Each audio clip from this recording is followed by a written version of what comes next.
Go live. You are live. Okay, after some OBS hassles, we're back up and running. Sweet. Here we go. We're going into episode 5 or 6. 6. So we got 2 more after this. Have no idea, no expectations really going into this episode at all, actually. So, this actually Except should for be pretty Ahsoka good. arriving in a whale's mouth. I have Turtle mouth.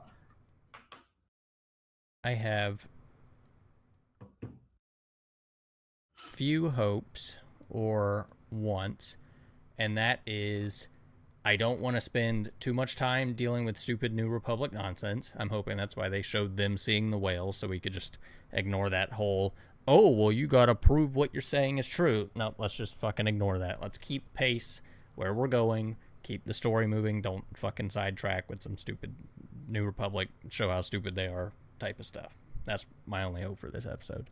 I don't mind a little of it, but I don't want this to be like one of those weird excursion episodes that they do where they spend one whole episode near the end of a season just with something completely unrelated to then have the 2-part finale. I don't want to do that. One thing, talking about the New Republic, I don't know if we talked about it last time, but all of their doubt going into this situation, obviously we know that Thrawn makes an appearance. I don't know if he makes it all the way back to our current galaxy. Yeah. But it kind of foreshadows their fall to the new, or the, why can't I think of them? The First Order. I'm hoping that we stay over there because, like, given Thrawn's reputation, I kind of don't want him to be involved with the First Order, honestly. I would Well, we rather, obviously don't know anything about him in the original series. yeah. So I'd rather him just, whatever's going to happen is happening over there or something. But let's find out what's going on. You ready? Yep. And 3, 2, 1, go.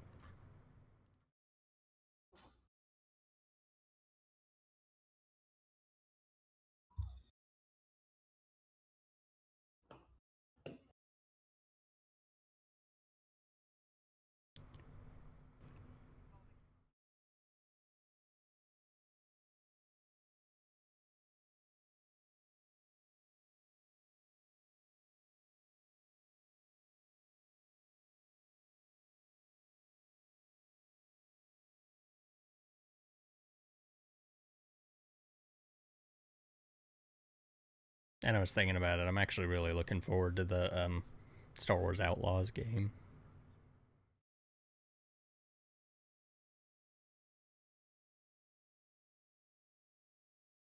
I'm a little bummed they just took her like last costume and just dyed it a different color. Like, yeah, the I mean, it's texturing on some completely of it different. changed, but like she has the same hip patterns and like it's all the same shape. It's just different colors. I want to say all of our costumes have been kind of generally themed the same, maybe all different colors, and minus the tube top first variant. Purgle.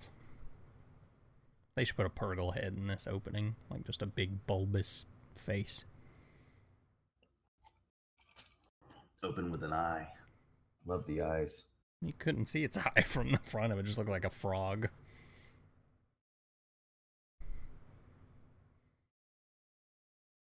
So this is what like super light speed looks like. It's kind of wild.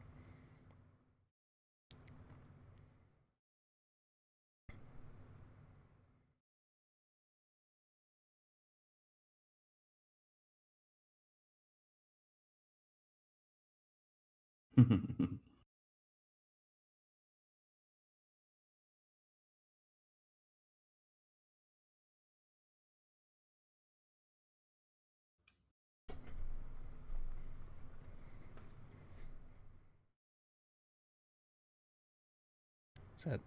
What's that about? Oh, tease us. Mm-hmm.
Have you heard the tale of Darth Plagueis the Wise? Is that the first time we've ever actually heard that said out loud in the universe? I feel like. It's gonna tell a story about Darth Revan. Unless he ever told the stories in the original Clone Wars. I just don't remember hearing them.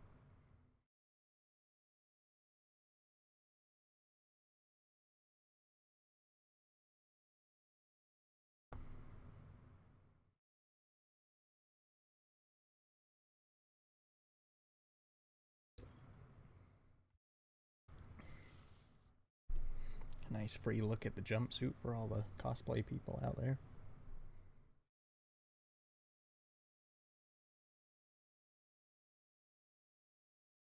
So even they're worried about heat. It's got like a mesh line down the spine.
One thing I also forgot, it wasn't just Thrawn's ship that got transferred. The whole army got transferred. Wait, so the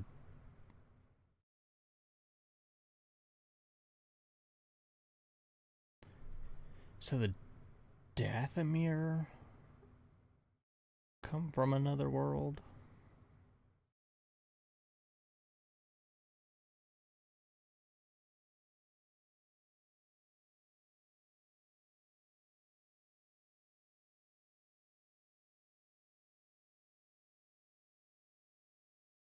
That's kind of weird. Ew. Yeah, it's like an an asteroid ring or bone ring around that planet. So Peridia is not a galaxy, and Peridia is the name of the planet, I guess.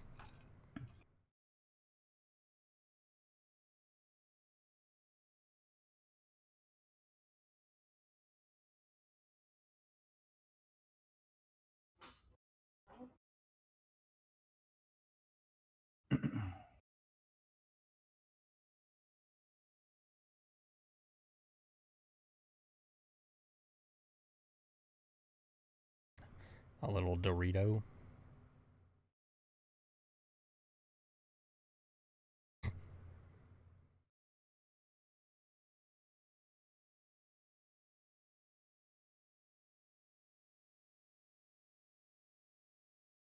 I saw something that was saying that she might be a Phasma, but she's like Yeah. half the size of Gwendolyn Christie. Okay, if one of them's gonna turn, which one do you think is gonna turn? I feel like they made Balin the obvious choice, so I feel like To be like a good guy. yeah.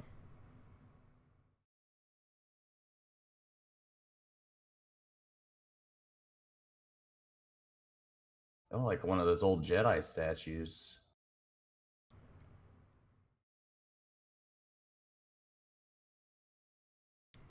Oh, they're probably Dathomirian, duh. There's a lot of legend stuff about the Yuzong Vong invading from another galaxy or something.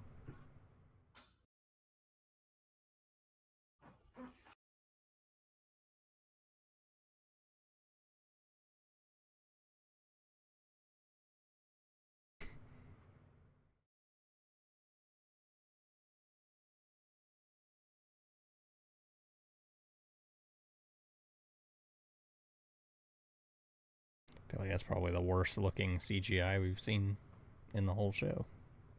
Mm-hmm. It looks really weird.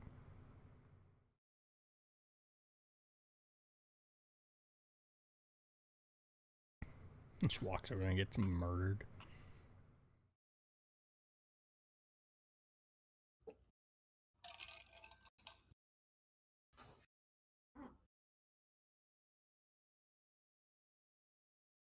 It's more Night Sisters. So I guess the Night Sisters and the Dathomiri people are all the same, like the Zabraks? Or are Night Sisters Dathomirians and Zabraks aren't? They were just on the planet. I'm a little confused.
Man, double handcuffs.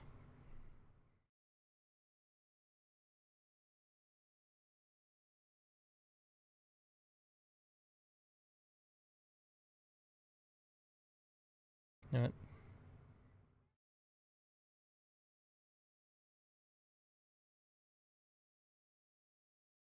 what? Get what she deserves.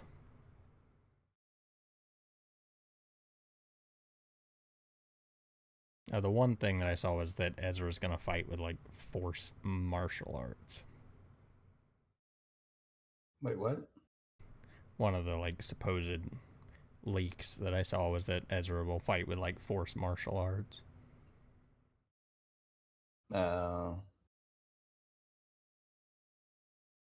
Place reminds Like me he of won't have a weapon, so he's adapted like his hands and feet.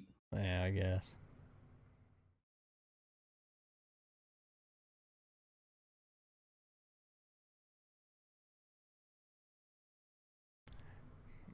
From the outside, that place reminds me of what Gondor from Lord of the Rings. It's like built into the mountain, like a cascading tall the thing.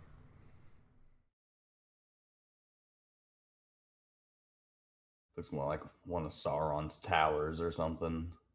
Where the eye was.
Yeah, she's dead.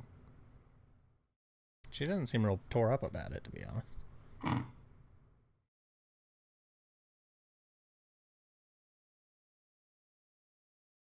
Maybe she thinks she came through somehow. Man, she was just sitting cross-legged with shin guards and knee pads on. That's pretty impressive.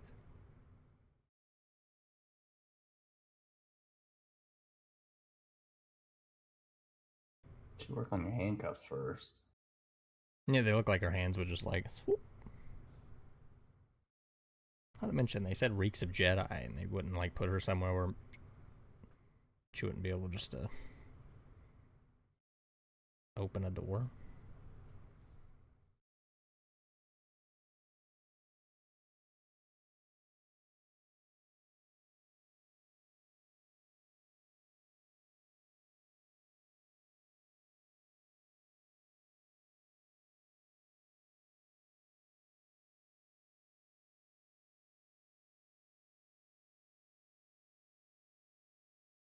Hmm.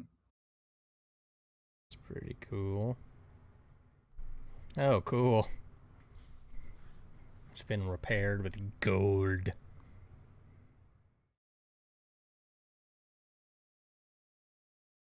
Did his thing have a symbol on the bottom? Yeah. The Chimera. Man, they're gonna park that bitch on the tower? It's pretty impressive. I would be terrified of being squished. Old ship. It just craps out all of a sudden, squishes them all. Enoch. What's an... Holy shit. What the hell's an Enoch? Night troopers?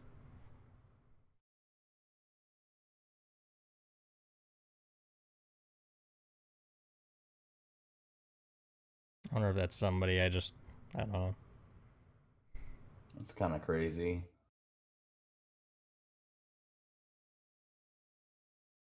Get all these new action figures.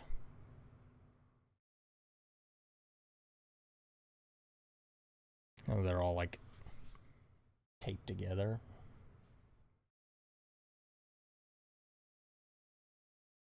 Night troopers, so they're like fancy troopers, I guess.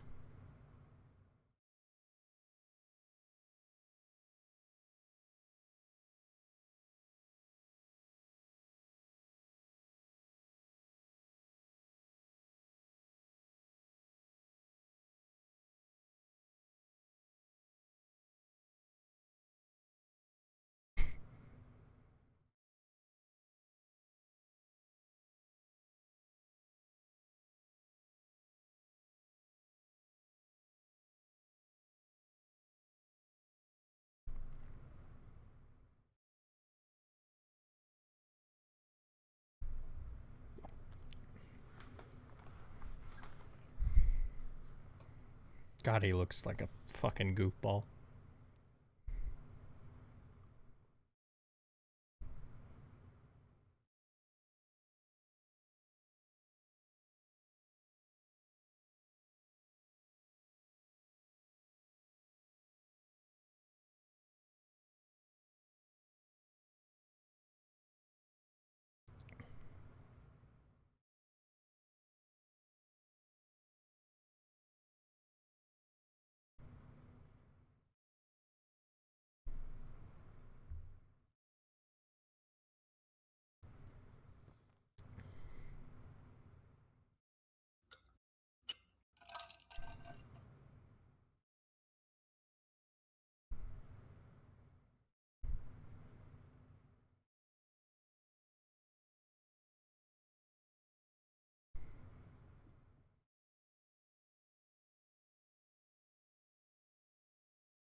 Oh, what?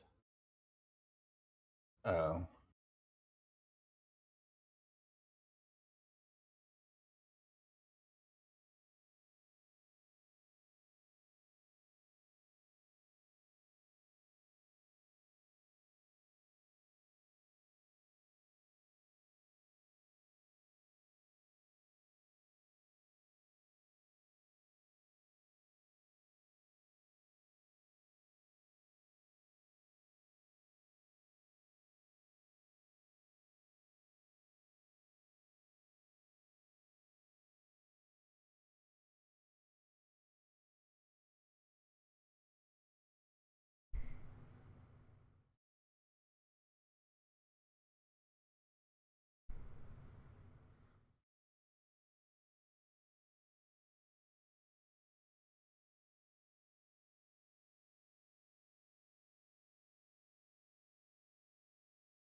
It's a rat. Just take the time to put a fucking poncho on. Looks like she put all of her armor on.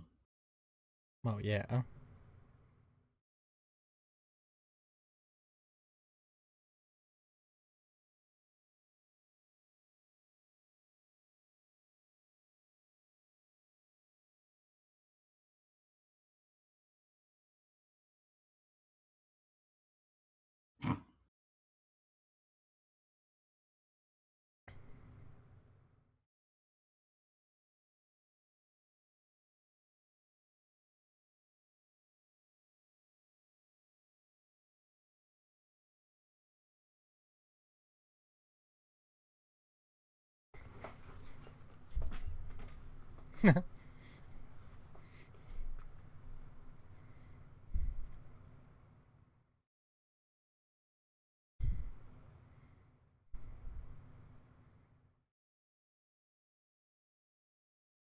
I'll say I've had my fill of Sabine for this episode.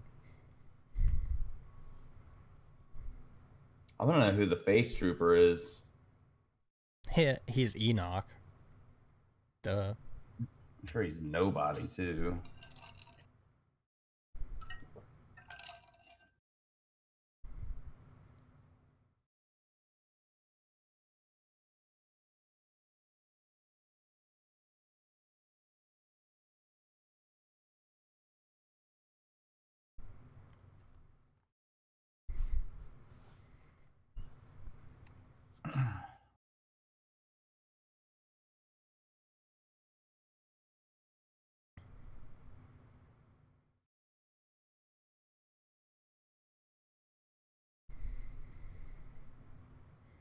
Because I feel like it would have made more sense for him to go and help her find him, because he just promised that they would be reunited, and then kill them both. And then betray him.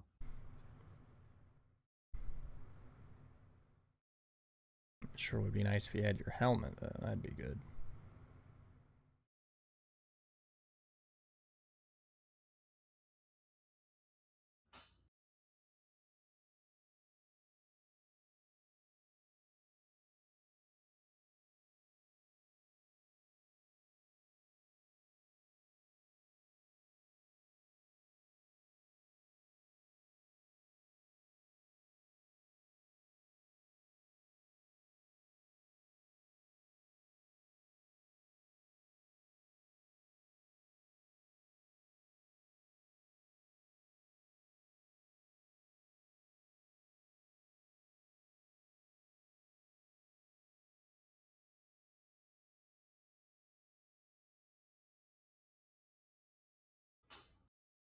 I think none of them were landing any fucking headshots.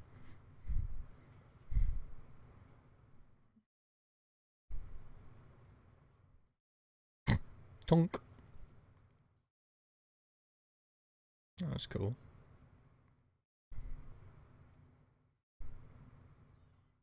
I'm pretty sure she'd be dead now.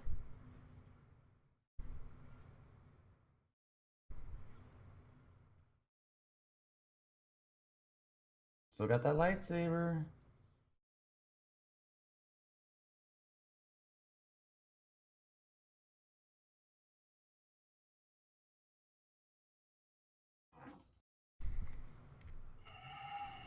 I say the odds are they're not wearing Beskar. Why didn't she just kill them?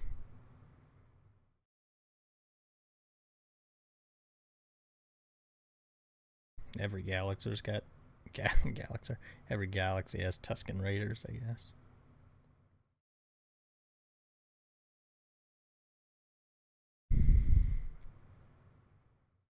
Should have known better. Imagine how much she sucks. I thought she was also super technical. Why couldn't she like try to repair it or something? Well, we also thought that she was a lot of things before this show. What are those torpedoes? I guess they spent their whole budget on the last episode.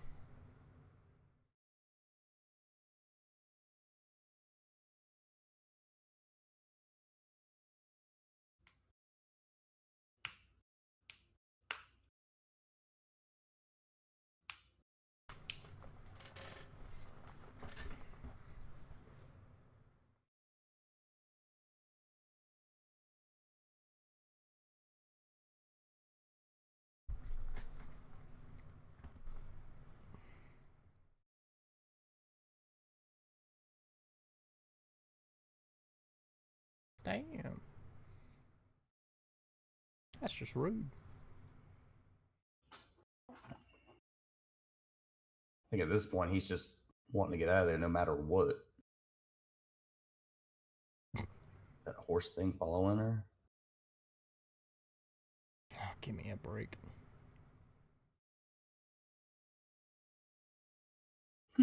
Let's add being mean to an animal to the list of shit that she's just oh, God. I like that they're giving this thing a little personality.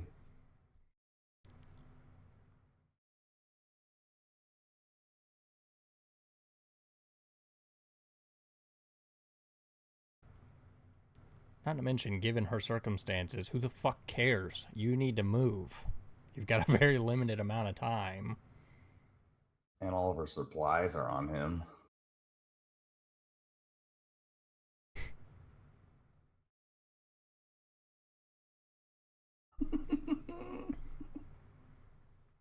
This just makes I'm enjoying it, but it's a waste of time. This makes so little sense to me.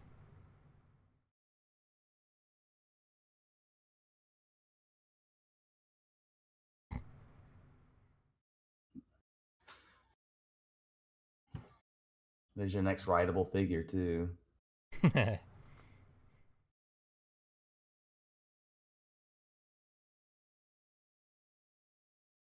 you gonna pet the grossest part of it?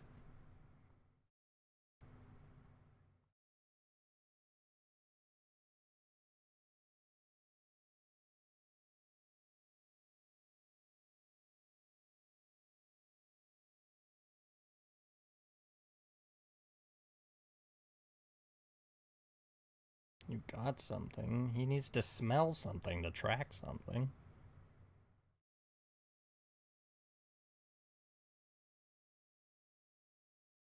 Maybe just smelling another human will be enough of a scent. Are you looking for the blue guy or the not blue guy? He just takes her right back. One big circle. Not him! There's another guy from your galaxy. Is this what you're looking for?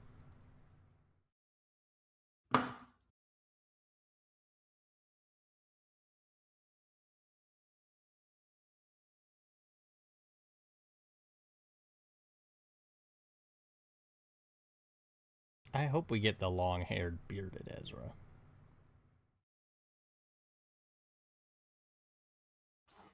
Don just looks like he's been drinking beer. Ron, Anakin, what's up?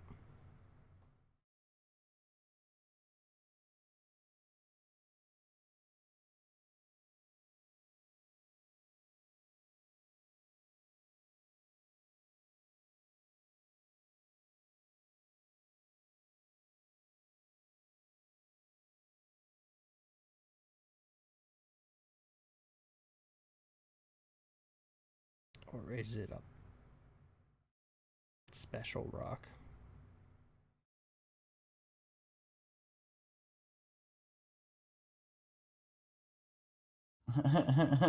What the fuck?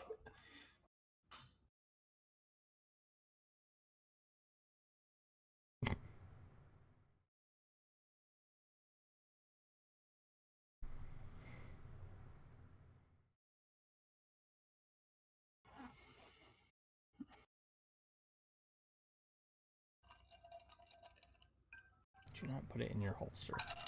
That's what I was thinking. He's gonna run up and steal it. He's got on a little suit and everything. Because it looks like it's from like the 1800s.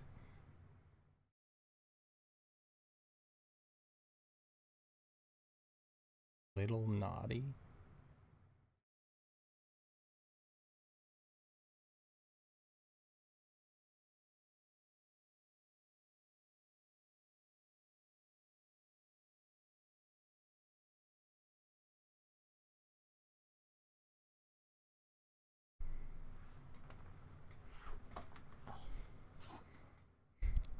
Oh, one of those long grab it and shoot you. Snouted puppies.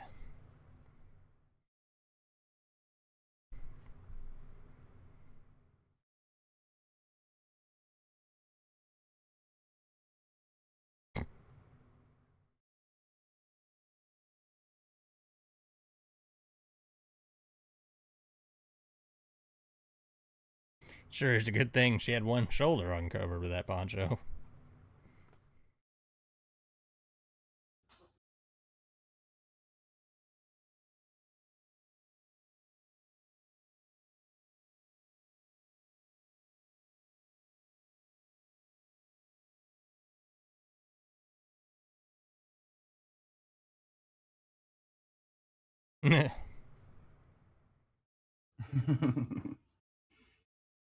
So are these actual like snail people, or do they have rocks strapped to them like little shells? That's what it I looks think like. it's supposed to be like little snail people.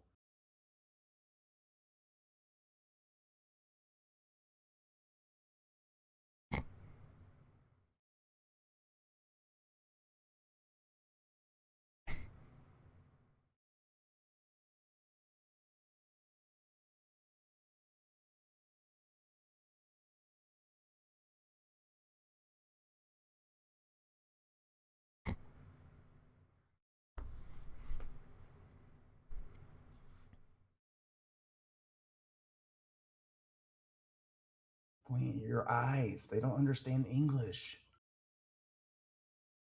So Balin's gonna come and go Anakin on these small beings. Well, now we know he wasn't one of the younglings. He was a Padawan. Ron said general. Well, I guess, yeah. Even Ahsoka was called commander. Yeah, I think he probably would have been like right at that cusp of like Jedi Knight, general type of thing.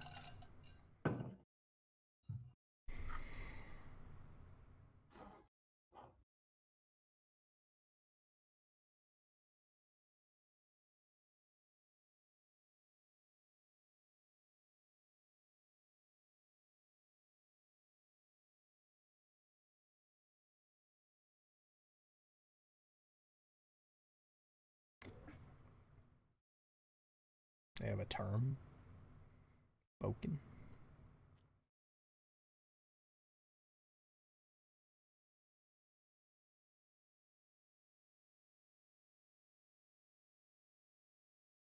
Maybe that'll be her connection point.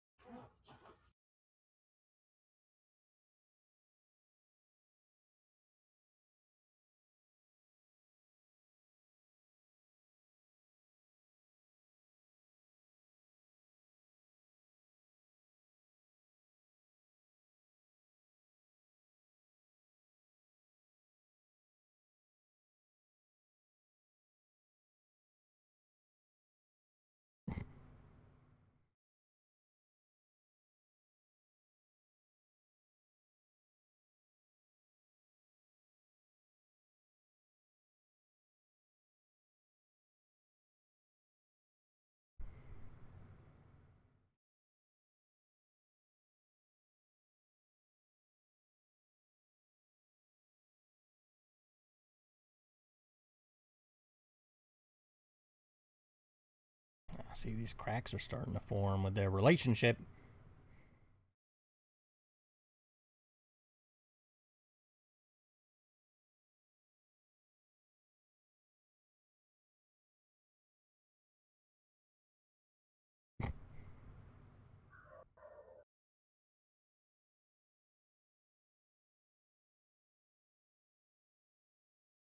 I like her little arm, shoulder pad things.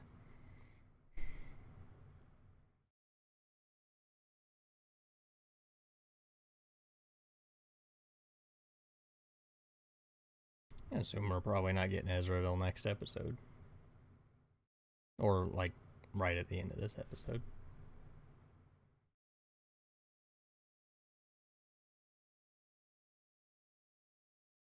Maybe. Maybe they'll introduce him and then we'll get their introduction with Ahsoka next episode. It'll be like the end of episode 8. She'll be handing him his lightsaber. Tell me they couldn't find him if he was in this one village on this whole planet? They're like, yeah, he's too big to be in a shell. He's hiding under a rock. Watch it be like a shrine. And they're all walking around with rebel necklaces.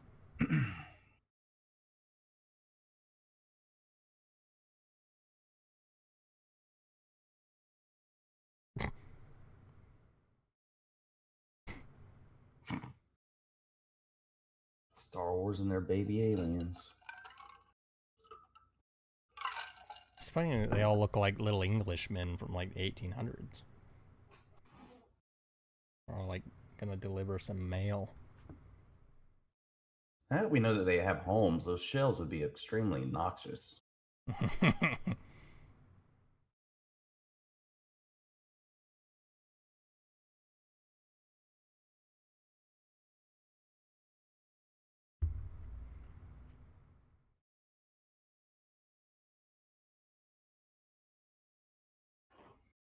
Sabine?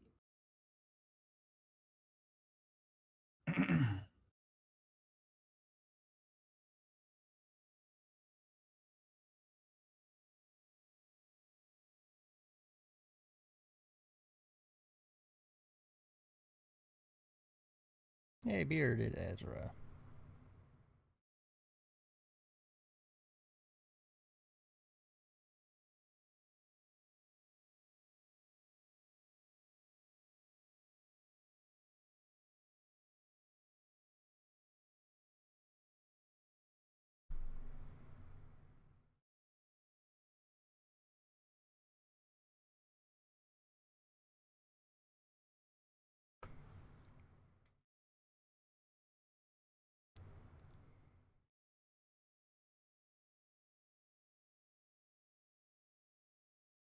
It's not the voice actor, is it? Sounds just like him. It's not.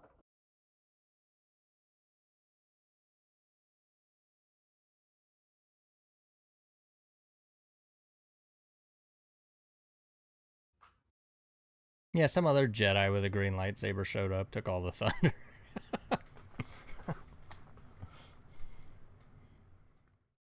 Yeah, but you have to remember his whole goal, I mean, while helping the rebels, was freeing Lothal. Yeah.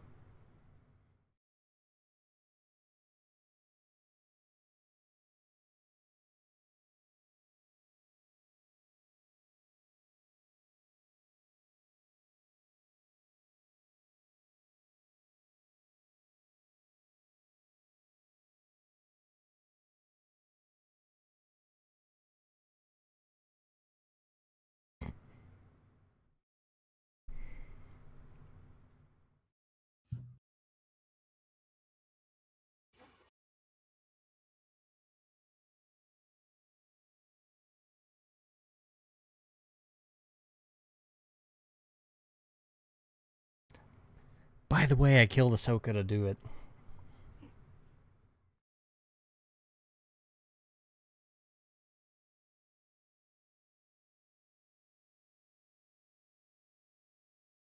How do they move these giant balls? Sit them on their backs and crawl them around.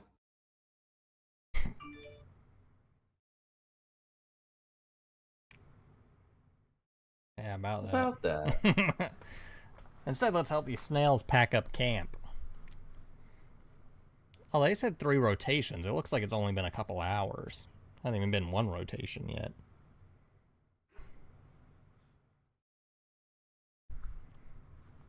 One thing I've learned from Starfield, rotations are different on every planet. This is like,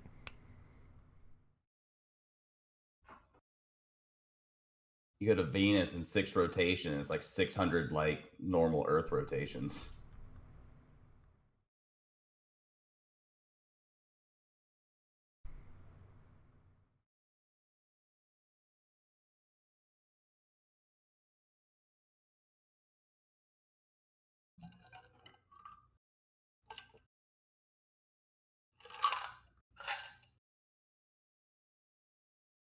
not Qui-Gon.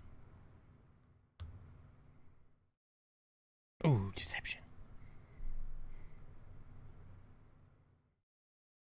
Damn. That's rude.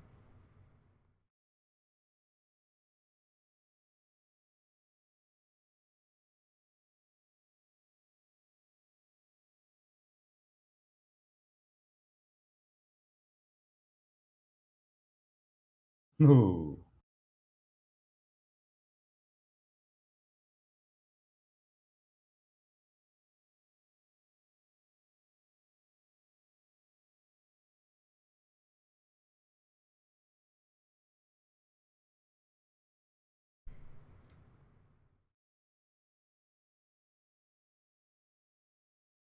It's like they weathered his suit slightly, like there's some fraying, but somehow it's still not like rags after 15 years.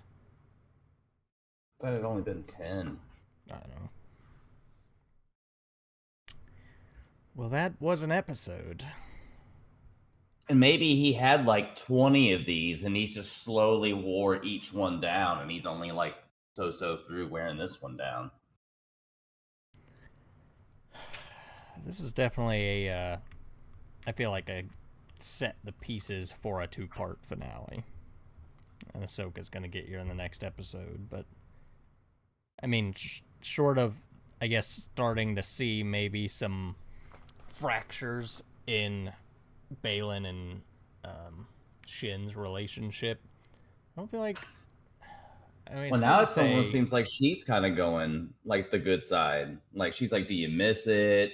Why are we here?" That's what I was saying. I feel like they've set it up like almost too obvious for it to be him if it were to go either way. But it's like, I wonder if now she's starting to like get the sense that he's almost becoming consumed by something that isn't like him or something. Because it did go from like, oh yeah, I'm gonna help you do this, I give you my word, to like, oh well, now we're going, so nothing else matters. So I'm curious about that, but it's hard to say that I don't feel like this episode really did anything, because we got Thrawn and we got Ezra, but I don't really. I mean, I get that it's like a set the stage, but I would have expected a Thrawn or like an Ezra entrance to come with something, not just like, I'm here, which is almost exactly what it was for both of them. So I don't know. At least with Thrawn's appearance, it wasn't just so much, "Oh, I'm here." You got a little substance. You've seen his troopers, what's been going on with them. You kind of know what the plan is for them. Yeah, I like they've obviously been at work on the ship of it, like Thrawn and his like the scoring behind him when he's on screen and stuff. He's got they give him like an ominous presence. He still looks fucking goofy, which I thought he looked goofy in the in the trailers, but he is a little whatever at first. I mean, obviously the more characters you see live action, the easier it is for this to kind of like be fluid and easier. Yeah, the first couple scenes I was like, oh god, gotta look at this. But I think it being his voice actor, his exact voice actor, and you get the exact voice helps you fall so much into the character so much faster. Talking about not much substance, talking about Ezra, I mean, I feel like with Ezra, they could have at least introduced him and then even given like a brief 30 to 45 second, like, "Oh, this is what's been going on since I got here to the now. And this I'm is so where happy to see you." This is where like people would call it like nitpicking. So you go, okay, well, what would we need conversation wise with Ezra? 5 to 10 minutes of them conversing about stuff that has happened, how she got here, all that stuff. Like, okay, well, if you add that, okay, well, then we're going into almost, over a 60-minute long episode. But then you just cut out all the fucking nonsense with the dog that didn't mean anything. Like, just some of the more slow, tedious stuff that I don't... It's just strange. Like, you've got to introduce Ezra, you've got to introduce Thrawn, you've got to get Ahsoka where she's going. We have 2 episodes left. And this episode, I feel like, should have done more of the legwork. And it was like the first episode... And some people have talked about in the previous episodes, like, some slow pacing of some stuff, but this is the first episode I feel like we really just kind of drug our feet through parts of it. This episode, I think, and it sucks, actually. I think this episode is probably one of the most all-over-the-place episodes that we've had yet. And it was the episode that we got Thrawn and Ezra. But, I mean, that might also make it seem why it was all over the place. Yeah. Because you get their arrival, Ahsoka's out there, you get this new world, you get these new Night Sisters, you get this new trip, you get the Balin and his apprentice following Sabine, you get the brief introduction and these weird little creatures and stuff, which I do agree they could have spent a lot less time on all these little creatures. But what's also crazy to me is that we're sitting here also complaining about how much less time that we have, and it's only 2 episodes left, but it's still like a 2-hour movie still that we have left to watch. Well, assuming our last 2 episodes, which surely at the pace that this show has been going, we're going to get decent lengths. I think we've only had 1 episode in the 30 minutes region, like 36 minutes or whatever. So hopefully the last 2 are over 40, like the rest of them I think have been.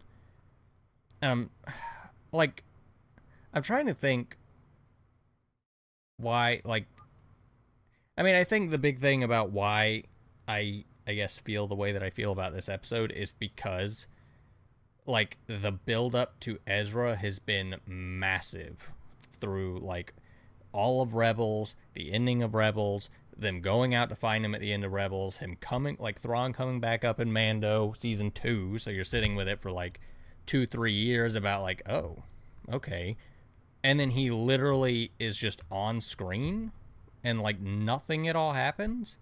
I mean, I don't know exactly like what I would have expected to happen, but it was so anticlimactic for such a big character return after 10 plus years. It feels weird, which is maybe like why I feel like the whatever of the whole episode just feels off. Like, well, at least with it being a live action reveal, I think his has been probably one of the best looking ones. I don't know. I was really looking forward to Sabine because she is like, she looks perfect. And especially now that like I've seen the armor and more like moving shots and stuff, I think the armor looks fine. Although I think it is fucking wild that we've had 1 scene in the whole show with her helmet on. And it promptly got knocked off, and that was it. That feels like not a story choice.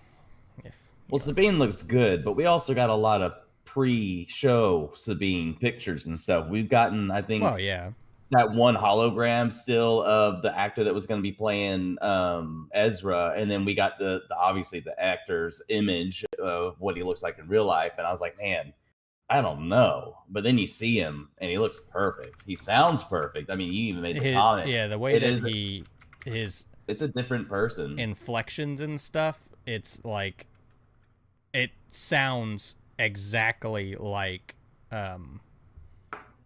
Ezra. It is kind of wild. Like, if you had told me that was the voice actor, I completely would have believed you. Because I think it also helped. I think it also helps that. Go ahead. Sorry. Just sounds it's like I can't, like Hera, nah, not really. Ahsoka, no. Sabine, kind of actually, like, comes across as Sabine to me, like voice wise. But maybe that's because she looks like a real life version of the cartoon character, so you get that blurred line. But Ezra is perfect. You got him though at a young age, and then you got him at a teenager age, which is where we left him. Where I mean, we assume that Sabine's always been around Ezra's age, but it's never specified. So it also helps knowing that Sabine or Ezra disappears. Let's just say what 14 to 16, and it's a 5, 10, 15 years later. So it helps having like I guess that maturity or that age I would have assumed he was sounding through like his voice. 17 or 18 Oh, really? when he disappeared. And he was like, I mean, I don't know. He looked older. I mean, I would have guessed that he was like 12-ish when he showed up with the Ghost crew. Let's see. I feel like we should know this as fans because it's you find him on the 15th Empire Day. I think is his birthday is Empire It says Day. that Ezra will be approximately 28 in this show. So yeah, he would have been So 17, 18. 18. Oh. Well, he's the same age as Luke. They were both born on the same day. The birth of the Empire. So yeah, he would have been probably 18-ish or so when. That's kind of weird. I've never even considered that. Their stories, how, like, I mean, even leading up in Rebels up to the fall of the Empire, them being the same age. And I always kind of assumed, I don't know, that like Sabine was like a year or two older than him, and that's why it was like kind of like a mentor, older sister, like whatever you want to call it, vibe. Anyways, it says Ezra is 28 at youngest and 31 at oldest in this show. So I'm also sad. I don't know that it really matters to the story, but we haven't seen Zeb at all. yeah, that seems wild considering he was like the first live action Ghost crew person that we saw, I think. Yeah, not even like as in like on the bridge of Home One or what, passing by or something. We haven't seen anything, heard anything, nothing. Seen all the other crew, but not I'm Zeb. wondering. Well, no, because Ahsoka would have been in development at the time. It's because I wonder if they included him as like an Easter egg, and then it was like, oh shit, we're doing this show, but he is way too expensive, and we can't do him on a budget, so they just had to ignore him. Granted, you'd think at that point they would have wrote in a line like something about including Zeb and him being like off in somewhere with the New Republic doing something. I don't know. Yeah, just like a mention of it over like the airwave or hologram or something. But we have to assume at this point, and I'm noticing they put the little 2 scratch scar on his face. I didn't even pay attention to that. Yeah, I saw something, but it like moved too quickly. I was like, does he have like a burn on his face? But no, it's those 2 little scratches on his cheek. But we have to assume that he's like, well, I guess it could go either 2 ways. He's either like incredibly powerful because he's had nothing to do but like meditate and whatever, or he doesn't have it anymore because shut it off like Luke did. So I'd be curious. Because they're dressing him like a monk, I feel like the like really powerful route is probably likely. But then what is he gonna? I thought you were gonna say like the cut off route because like maybe he had to cut off from the Force to hide from the Night Sisters and shit like that. And that's why he's dressed like a nomad. Maybe. Either way, I think he's either going to be very weak or very powerful. Like, I can't imagine he's just going to be like a normal, like, Force user. I mean, we don't really, I guess, the only experience we have of somebody, like, in exile for a long period of time is Yoda, and he was a billion, and then he just died in a hut. And then Luke, which I don't think he was on Octu that long, but he definitely wasn't getting very powerful. Yeah, I don't know. I wish I had more to say about this episode, but I really just I don't. It's like it happened, it's done, and it's over. It's like I don't know. I mean, the new stormtroopers are a bit odd. The gold, strange. I wonder if, like, I'd be curious to know where they all came from. Like, there had to have been a crew, I guess, on the Star Destroyer, but I don't know. I guess I always just assumed that like a lot of them died in like the whale stabbing of the ship. But, and then I guess these are all like Mother Talzin was like one of these people, like the. Oh, we lost one. Oh, he's back. What happened? I don't know. Like you froze and then kind of just sat there for a second, and then I backed out and came back in. No, I'm still talking. I was gonna say Mother Talzin is I guess one of these like fancy like they called them something in this, the Grand Night Mothers or Eternal. I don't know what the fuck they call them, but she was one of these like elite Night Sister people. So how'd she get over there? If the Night Sisters, if you're talking about him calling the new lady that, maybe it's just a title that goes to the highest chief lady that's on the planet or wherever they're located. Maybe. I will say I'm a little disappointed of going to like a new place that it's not like, I don't know, I guess I expected more. Like I figured it was gonna be Night Sister stuff since she was like, oh, it was built by my ancestors or whatever. But honestly, I was expecting like a new galaxy, like multiple planets, not just a purgatory world where. Well, I'm sure there are others, but die. I'd be curious to know if. Well, yeah, maybe it is just like a. Because I feel like he made a comment. It's like, oh, I thought it was like a galaxy or a place, but it's just a singular planet. Yeah, I don't or know. Did I hear that wrong? I know he was saying that the Purgle like basically just go there to pass, but that it might just be that planet, or it could be like a migration thing where it's like once they get to a certain age, they just go there to pass. I don't know. But I was kind of expecting like their lifespans. Like we got a little bit of it with the statues, and then he says like, "Oh, this used to be a great kingdom of the Dathomiri witches." It's like I kind of would like to see this stuff not in ruins all the time. Like, stop telling us about this stuff. Can we see it at all? Like, it's a whole different galaxy. Why they left?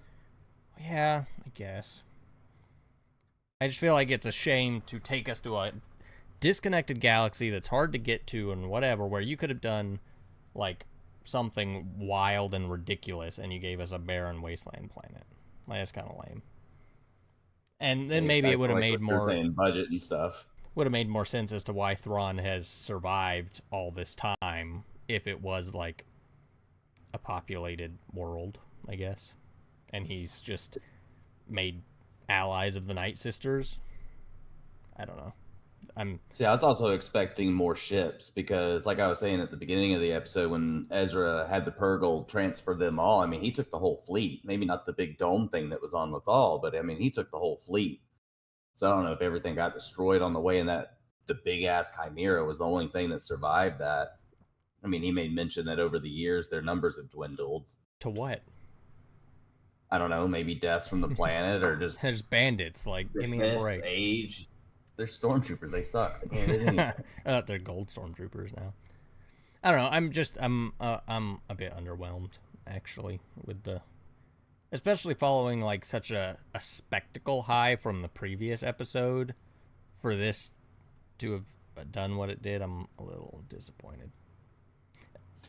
Well, like I said, I hope we get a good meeting out of Ezra, Sabine, Ahsoka. Maybe we'll get more enlightenment from this last episode, episode 5, with Anakin and everything, with Ezra and Sabine and all them meeting. Maybe something will happen there. There was a scene in Rebels where Ezra had talked to Ahsoka about a hologram of Anakin doing lightsaber forms and stuff like that. So he knows about him, so maybe they might have some kind of a conversation. But I think, like you said, we're gearing up, probably even on a theatrical budgeted scale. Like, I think we're going to end up with a decent, at least the very last episode should be really good. I mean, that dialogue, like, I feel like, although we're going to have to get a decent chunk of dialogue between Sabine and Ezra. There's no way around that. I was going to say, the ending dialogue like set it up for Ahsoka to show up. So we're gonna have Ahsoka, Sabine, and Ezra, and they're, I guess, just the three of them gonna fight all of Thrawn, or they're gonna be on the ship fighting, and then it's gonna jump, and then maybe they'll get reinforcements from Hera and them. I also wonder if we'll get a Balin. I can't ever remember his apprentice's name. Shin, Shin. He Hattie. wanted to call her Shati. Yeah, because it's Skull and Hottie, though, like the wolves from mythology, I think. Yeah, but I wonder if we'll get a little battle between them and maybe Ahsoka showing up at some point, because I mean they're trailing Sabine. They can't be too far behind at this point. No. And they only got one lightsaber. Although, how'd they know that Ahsoka was coming? I thought the Night Sisters stole Thrawn. How would Like they know? foresaw it or they felt it or something. I assume that they could talk to Morgan because she was a Night Sister, so there was some sort of like whatever there. But how would they have known? Sorry. I realized at that point I was talking during that scene and I missed what they said also. Well, I don't know. I'm curious to see, I guess, where we're going next episode, and I hope that this was like all of the setup, and we're gonna get like a Mandalorian season 1 double episode finale, like a good, like exciting 2-part finale. But I can't get over like how perfect of an Ezra is. I mean, it's easier to be a good like representation of a character when you hide his face under a beard, but it also makes sense that he would have long hair and a beard at this point.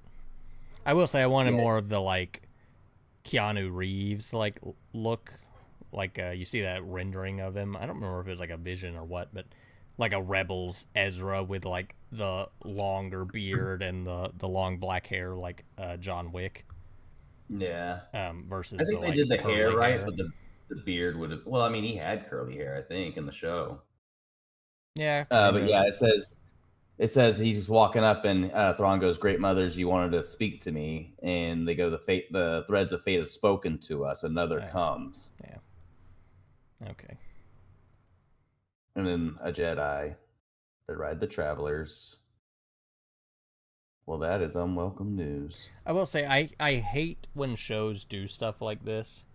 Like, if you want to do the whole pauldron poncho thing, I feel like for it to not be really weird, you should have introduced her with the pauldron or the poncho, like, first thing. Like, when they landed on the planet, she put on this thing, they do some fighting or whatever, and then she goes with them, and then they let her go, she goes out, and then they're like, oh, the shoulder. But when it's such a visual character change of like, oh, she's got a poncho on now, and she's wearing it not like a poncho, that's weird, and then immediately they're like, oh, the symbol on your shoulder, you're like, why'd you put the poncho on her at all? Like, you could have just left it off, and I wouldn't have that weird, like, brain connection when it happens of like, oh, well, that's convenient, that's why it's on all weird. I didn't mind the poncho. I feel like they always give it to a traveler in Star Wars when they go somewhere. Yeah, it looks good. I'm just saying that the timing of it for them to put it on her kind of weird, like sideways, and then immediately have a plot point come because she has that one shoulder uncovered and she didn't rotate it this way and have the whale out instead. I don't like stuff like that just because it, like, it's not that big of a deal, but like in the moment when it happens, they're like, oh, the symbol on the shoulder, it like takes me out of it instead of being like, oh, they recognize the rebel symbol. I'm like, well, thank God she has that shoulder uncovered with this poncho that they just put on her. It's just a weird, like, visual connection. But it's also like a choice that they didn't have to make, and that's why it stands out as weird, because they chose to put the poncho on her for this scene to then have a plot point be of something that was not covered by the poncho. It's just a weird series of decisions that got us to that point. I do like the little snail people. I'm also glad Ezra is not wearing like orange. Yeah, like a jumpsuit. His fucking theme, yeah. And she didn't even offer him his lightsaber back, like first thing. I I was figured she expecting would like do the, that. oh, take this, and he's like, yeah, I don't need it. I kept it safe for you. Yeah, I mean, I get that's where we're going, I'm sure, in the next episode, but instead it went from like, hey, I haven't seen you in 10 years, help us pack up this camp. It's just a I weird. feel like Eh. I feel like we'll avoid the really awkward conversation because Ahsoka will end up showing up and then it'll give Sabine a trip or a ride or a way back or whatever, and she'll end up saving the day. So you won't get that like kind of like bad conversation. You'll still have a version of the conversation, and he'll probably figure out there wasn't much of a plan, but I don't think it's going to be as bad as it seems. Where she's like, "Let's not talk about that right now." That's a good story for another time. No, just tell us now. Bitch, we haven't talked in like 10 years. Let's just start talking. And again, decisions. Hey, remember when my ship leaves, you'll be stranded here. And then we immediately cut to like scenes of her talking to a dog because it ran away from her instead of just getting the fuck on the thing and going. And then we go to this, and he's like, "Hey, how'd you get here?" You know, that might be really important that we get to this. Like, we gotta go as soon as we possibly can. She's like, let's not Not worry to about it. mention, yeah, not to mention the part. Oh, I came here with 2 bad Jedi helping your guy that you took Yeah, here there's and 2 Force sacrificed the users. last 10 years of your life to keep him here to save all of. Oh well, we're back now with a way to take him back. That's the thing. Maybe she could, like, maybe skip the, like, self-incriminating part. I mean, like, yeah, a Night Sister put together a ring. I got captured, and we're here. And there's 2, like, I feel like there should be some urgency, and there is none. But then there's also not, like, the overwhelming, oh my god, it's been 10 years, I finally achieved this goal feeling. It's just like a weird, bland mix of the two. It's very odd. Like, I feel like of all, like, again, of all the episodes, this is like the weakest writing or like paced episode of all of them, which is really kind of depressing because it is supposed to be such a big, like, a big deal episode, and there's just so much like weird stuff in it. I think not a big factor to it, but also a little bit that doesn't help is that we came off of somewhat of a very big episode. So that'd be like a starter band Yeah, taking the stage after like the main band, and it's like everybody's just ready to fucking leave the fucking stadium. but that's So I like, I mean, feel like this they had an opportunity to keep us on the up all the way to the end. Coming yeah. off of that, in the middle of the show, you introduce Thrawn with like a pretty cool introduction. You get like this new army, this new gold shiny whatever. It's like, okay, but then like you get all this weird bumpy rocky shit in the middle, and then Ezra comes back, which again should have been like a peak at the end of the episode, and then they just had to keep talking, and then it's like gets all rocky and weird again. It's just looking odd. at looking at this actor's eyes. I also noticed that Ezra has on like this like body armor, Yeah, it's like like bulletproof like chainmail. body armor. Yeah. But I forget his eyes were blue, but obviously this actor's eyes aren't blue. But do you think They Thrawn look is blue. wearing They he either looks have like he has on lenses. Yeah, they either I have mean contacts in them or something, but they definitely look blue. I just don't think they're real. But looking at Thrawn's, do you think his are CGI or do you think he has in some weird lenses? I don't know. They They look almost look CGI. yeah, like they're They don't look real, and that's, I think, part of why he looks so goofy is because like they went with like, I mean, I don't know if a darker blue would have like looked more natural, but I feel like something about him just looks off, and I don't know if it's because he's like a lighter blue, but then his eyes almost look CGI, and there's such a stark color difference between like the red and the blue that it looks like CGI'd eyeballs on a head. I don't know if I they're think it a CGI or little not, bit but goes into the animated side of it. So you got like that tall, elongated Thrawn. He had like the puffed yeah, out, bigger chest with the tight waist, the long legs. And in this, obviously, you get kind of the I opposite. And mean, he doesn't look also, anything like Thrawn. and this actor has more of a rounder head. Also, I think what throws off is the CGI hair, whereas like with Ezra, it looks fine, it looks natural, but with Thrawn, it was always just like slicked back black hair, almost like a cap or something on his head. Whereas this, you got like some fluffy texture that doesn't shine quite so much in some of the lighting. I think they also put a little bit of gray in his hair. Wasn't really paying attention, but I feel like they might have added a little gray to it. I was trying to see who wrote this, but I guess. Okay, now my little, there it is. Yeah. Also, looking at this, I wonder if maybe Ezra didn't push going back talking about his force abilities if he's still using them. Maybe he didn't push the situation because he's already kind of sensing like what's going on, or maybe he already kind of has an idea what's going on and doesn't want to ruin the situation. Yeah. I'm still curious. I don't know. I haven't looked, obviously, in every episode, but Sam Witwer is still credited for additional voices. Maybe he's the weird stormtrooper. I know that he's credited with voices, but I also think, and we might have even brushed on it, but they said he might have played the embodiment of Merrick or whatever, or Marok. There's no way. That, like, really slender, lanky dude. Sam Witwer is a pretty, like, buff dude. Like, I don't think. I'm assuming that whether it was Maul or the son or whatever that voice was that people were talking about in that first episode, that was him, and he was credited with just that tiny, like, little bit. Or he's this weird stormtrooper because he's no stranger to playing weird stormtroopers. I wonder if also maybe they brought him back in like one of the flashback scenes for like the Siege of Mandalore that they just didn't use or something. Yeah. Well, no, I feel like they would have used Ray Park for that because they only ever used him as a voiceover for Maul. I'm a little, I guess, annoyed that they like Lars Mikkelsen doesn't look anything like Thrawn, not even close. But they went with him because he was the voice.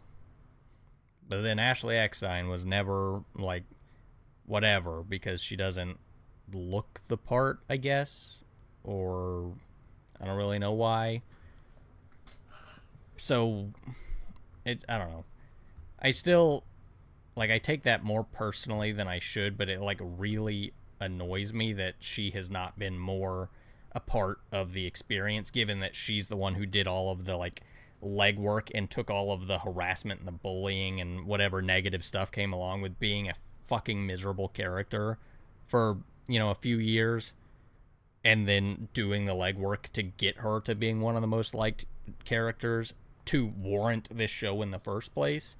And she's kind of been like left out of the loop, and I don't like that. Has there been more stuff? Because I haven't really read anything in a long time, but I thought when the show initially came up that she had been included in the talks or something.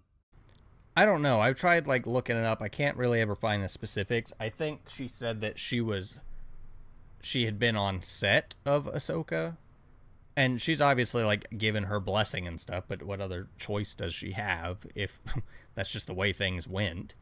Let's see.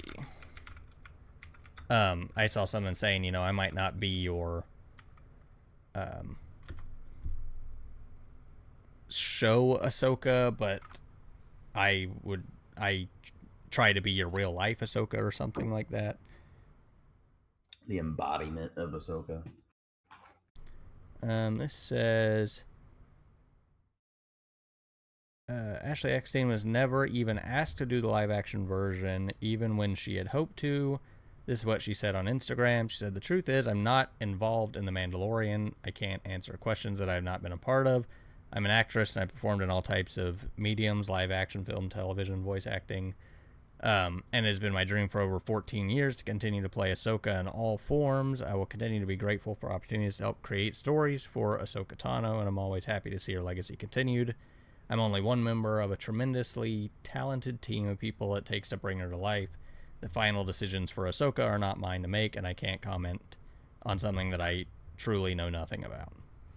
says clearly back then, Eckstein had no idea that Ahsoka was going to be in Mandalorian season 2, meaning nobody even brought it up to her or asked her about it to do the job.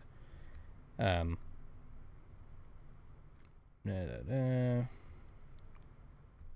says, but we have to see all sides from this. While Eckstein has done a fabulous job playing Ahsoka, it's not the same as playing the character in live action. While the actress has stated that she had experiences in all mediums, the role she has taken on as of now in live action just weren't enough to seal the deal despite her wonderful voice acting. Which I also get, and Lars Mikkelsen has a much larger resume of live action stuff. But most of Star Wars was built on actors and people who didn't really have any crazy resume to speak of. And I get you're talking about like a headlining character, but you also know that she can play the character in an emotional sense. And if she's the character that played the character for so long, she's most likely going to be accepted by the people who would critique it anyways. So that I just don't know. makes I mean, me I feel see it from worse. both sides. She's like, obviously, Ahsoka's my favorite Star Wars character of all time. Um, and I get all of your points of view, but like you said, maybe she just didn't have the performance, like the athleticism to portray the part. I mean, she's maybe had chances like in the animated series because I mean, obviously they put on those suits and stuff to do all of the scenes. I don't know if she ever partook in any of that, or maybe she just stood behind doing the voice. Maybe if she had taken some of the action roles in the suit acting, maybe they would have given her a chance. I don't know. I mean, I don't know any of her background. The only thing I do know for a fact is that she did the voice. This says, I know for according like to interviews with Rosario Dawson, Dave Filoni, and Bryce Dallas Howard, Ashley Eckstein was not cast as Ahsoka because Filoni and his co-producer, Jon Favreau, wanted to please Star Wars fans by casting Rosario Dawson instead, because she was a popular fan cast and used for, like, fan I was art and gonna all say that for stuff years building and up years to and it. years and years. This in turn meant that Dawson was assumed by Filoni and Lucasfilm to be a more popular pick than Ashley among fans online to play a live-action version. It says, Filoni also states that Favreau remembered Rosario Dawson being touted as the perfect pick, in actuality one of the most popular picks to play Ahsoka, which, again, I still just... I don't know. I mean, I would feel better about it if... See, like, this just bugs me. This is completely off topic from the show, but this says, so Rosario Dawson got cast as Ashley for three reasons. It says Dave Filoni liked Rosario Dawson better for the role, seeing her as more popular, which is just feels like such an insult to, again, the person who did all of the legwork to make the show happen in the first place. Because if Ahsoka didn't work, Dave Filoni could still be doing, like, Rebels or whatever. Airbender. But Ahsoka is such, like, a pillar of the Dave Filoni Star Wars. If it wasn't Ashley, maybe it could have been somebody else, but it doesn't matter because it's Ashley in this case. It just, I don't know, it feels messed up. Well, who else could they have cast as Ahsoka besides Ashley or Rosario? I don't know. But, like, these comments about, like, oh, Filoni and Lucasfilm thought that Dawson as Ahsoka would be better for press. So you thought she would be more popular, she's better for press. That just feels like such a slap in the face. It's Well, like, at the end hey... of the day, it is a slap in the face, but they do have a business to run, so I guess they needed the press numbers. To be fair, them having a business to run hasn't exactly stopped some of their decision-making. And Ahsoka is a fan favorite, but on a national level, she's not like a well-known character until she showed up in the Mandalorian series. So maybe they wanted to have a memorable face to go with the character to push it in a new series versus somebody who was a nobody. I mean, not a nobody to the fans, but a nobody to the world. Well, I think that's one of the big differences between, like, modern Star Wars and old Star Wars, was that old Star Wars, sort of like your oddball, you know, Samuel L. Jackson being included, a lot of the people that were cast as major characters were just random fucking people. I think Alec Guinness was probably one of the, like, most reputable people of the originals back then. Yeah. There was Ian Cushing. Oh, yeah, Peter Cushing. Peter Cushing, sorry. Sorry, Peter. And it's not like Ewan McGregor had no resume. Like, they're not casting complete nobodies, but like, I feel like Georgia said stuff about it before. It's like they want them to be known as the characters, not as Samuel L. Jackson, which you see how well Yeah. that's worked out for Mace Windu. That's Samuel L. Jackson. And I think they kind of like applied that logic to the Force Awakens because nobody really knew who they were before those movies. So I don't know. They make weird choices. This this article has the girl from Spider-Man: Homecoming, the like black girl that he had like a crush on or whatever. That was a Zendaya? no, the first girl that he was like flirting with, the math decathlon and all that stuff. He was a Vulture's daughter. They were like gonna go to the prom, and then she had to move. And it has like a bunch of comparison like pictures like of different profiles. She actually does look very similar. It's kind of weird, but that's not somebody, I don't know, I like, that's somebody I feel like I would have to see in full get up to like have that click. Going back to your last comment about their hiring of different actors and actresses, I will say on that note, you're also going back to 77, 80, and 82 or 83, where you got a couple of million Star Wars fans from the original films to now you have millions and millions and millions of fans and hundreds of actors that have been in the films. So I bet it gets hard to find new and upcoming. I mean, sure, there's millions of actors, but I'm sure it gets hard to find people that are up and coming to fill all of these roles all of Yeah. the time. And they have to fulfill different roles. I mean, some of them, like obviously, like not Peter Cushing, Peter Mayhew, the new Chewbacca, C-3PO, any of the droid actors and stuff, they can portray a couple of different people when they're not in like flesh and blood, but Well, I think for the most part, the main thing that it comes down to for Ahsoka that bothers me is that as far as it looks, she has not been involved. Even if she doesn't play her, I feel like it would have made the most sense to have her on set because she's the character. Like, yes, Dave and them write the character, but like her opinion and stuff has to play a factor in when they were recording the show. Like her whatever. I mean, he had completely changed the character to fit Ashley after Ashley had been cast because his original vision just didn't work as well as what it was working with her. So I get that she probably couldn't play, and this is pointing out like the makeup obviously is easier to do on Rosario than it would be on Ashley. But her not also, yeah, actually shaving her head to put on that headpiece. I don't think she shaves her head. She does. She wears like a headpiece, like a skin cap. It's like a swimming cap. I thought she like shaved her head. No, I don't think so. At least most of the cosplay things, it's like a swimmer's cap, Yeah, like a skin tight thing, but it gets glued like around the forehead, and then it gets painted in with the whatever. It doesn't look like that's what they're doing here, because you can't see any sort of seam line. But that's not to say they don't put like a prosthetic over it. So who knows? But it just rubs me the wrong way that she has not been involved, and this show has been as successful as it has been in a 50-50 time of Star Wars content. But then, like, Katie Sackhoff gets recast as Bo-Katan because she did the voice. Lars Mikkelsen gets recast because he did the... Like, it just... I don't know.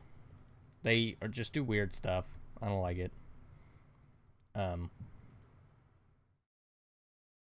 Ashley's, like, core being and everything that she does has to do with Ahsoka and Ahsoka's values and all of that stuff. And then for there to be, like, a big, like, flagship show and her not be involved just feels grimy.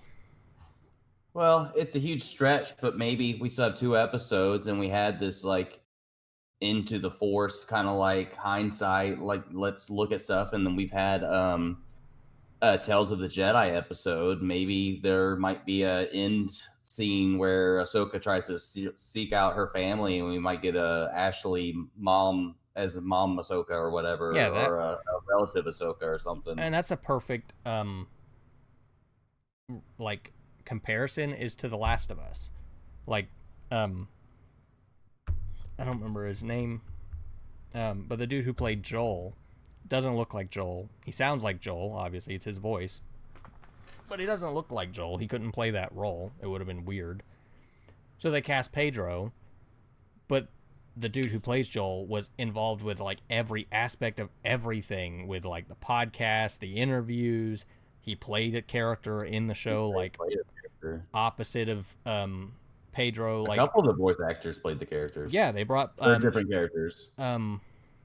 I don't remember her name. Is the little girl? No, the black girl with the big hair that like gets shot in the first couple episodes and then he kills her in the end. Oh yeah. I don't remember what her name is, but I was gonna say the girl voice actor played her mom in that one scene. But yeah. Well, yeah, she was also in that scene. But like they brought back her voice actor to play her because they modeled it after her, I guess. But then, like, Ellie, obviously that wasn't going to work. But then they brought her back to play Ellie's mom. She was also involved in a lot of that show. It's like various different... Sorry about that. Different... It just felt a little more respectful in the, like, overwhelming involvement of the key players of that show compared to what it seems like this was kind of handled. Especially considering they're bringing some of those people around. So, I don't know. All that was a huge side thing. And I don't have anything against Rosario Dawson. But I just... If you're going to make me pick a horse in a race, I would pick the person who made the character what it was and gave... I guess it's kind of giving too much credit. But give credit to the person who made Rosario Dawson fall in love with that character in the first place. I feel like without Ashley, you don't have Rosario in that, like, setting.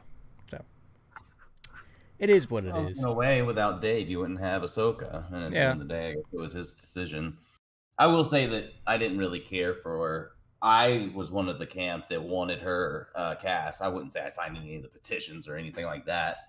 But I remember very early on her being suggested for the role. Rosario Dawson. Yeah. Yeah, I mean, like, visually she looked good, but I would have expected Ashley to be involved. I was going to say, when she showed up in Mando, I didn't really care. I was like, Yeah.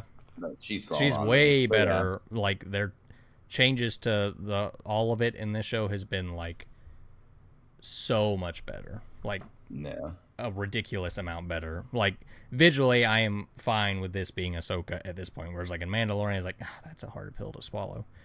But yeah, I don't care if she played her, but I think she should have been involved in some capacity, especially, maybe not in The Mandalorian, it's such a small thing, but with the show literally being called Ahsoka, you think she would, like, maybe get a role as something to be adjacent to Ahsoka in live action, which would have been kind of neat, or maybe she gets to play, like, a mom. I don't know. It would have just been a nice nod to the heritage of the character, which she obviously plays a huge part of. So, well, maybe we'll still see her yet. But I guess we'll see where we're going. We have 2 episodes left, and hopefully, I don't know if there's anything out on Runtime, but I guess that's going to be it for this one, and we'll be back around next week at the same time. Yep. And garage door sounds. All right. We'll see you next week. See ya.